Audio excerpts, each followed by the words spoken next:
ഈ ഔട്ട്ലുക്കിലാണ് വിനീതേട്ടൻ ഈ ഒരു സിനിമയിൽ നമ്മളോടൊപ്പം എത്തുന്നത്. എനിക്ക് തോന്നുന്നു ഈ ഒരു ടൈറ്റിൽ എക്സ്ട്രാ ഡീസന്റ് വിനീതേട്ടനാണെന്ന് തോന്നുന്നു ഈ സിനിമയിലാണോ? എനിക്ക് തോന്നി. ഞാൻ സാധാരണ പോലീസ് അല്ലെങ്കിൽ കൊണ്ടാ വേറെ പരിപാടികളൊന്നും വരാറില്ല. ഇപ്പൊ ഞാനിപ്പോ അടുത്ത് ഡബ് ചെയ്യുമ്പോ നമ്മുടെ കൂട്ടുകാരെ വിളിച്ചു, ഏതാ പടത്തിന്റെ പേര് പറഞ്ഞു, പോലീസാ അല്ല ഉണ്ട്.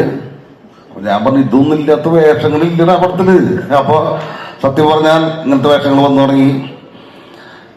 ഈ സിനിമയില് എന്നെ വിളിക്കുമ്പോൾ ഞാൻ വേറെ ഫിലിം ചെയ്തോണ്ടിരിക്കുക. അപ്പൊ ഒരു ഡേറ്റിന്റെ ചെറിയ ക്ലേശം ഉണ്ടായിരുന്നു. അപ്പൊ പോകുന്നു വിചാരിച്ച ഭാഗ്യത്തിൽ തിരിച്ചു വന്നു. ഇതെങ്ങനെ പോയെങ്ങ പണി കഴിഞ്ഞാൽ നമ്മുടെ. അപ്പൊ താങ്ക് യു എല്ലാവരും കേട്ടാ. Okay, thanks a lot. ഒരു പ്രത്യേക സംസാര ശൈലിയിലൂടെ നമ്മുടെ മനസ്സിലിടം പിടിക്കുക എന്ന് പറയുന്നത് വലിയൊരു കാര്യമാണ് അല്ലെ. വലിയൊരു നല്ലൊരു കൈയടി കൊടുക്കാം. താങ്ക്സ്. ഈ സിനിമ നമ്മളെല്ലാവരും ഒരുമിച്ച് ആഘോഷിക്കുന്നതായിരിക്കും. ആൻഡ് അടുത്തതായിട്ട്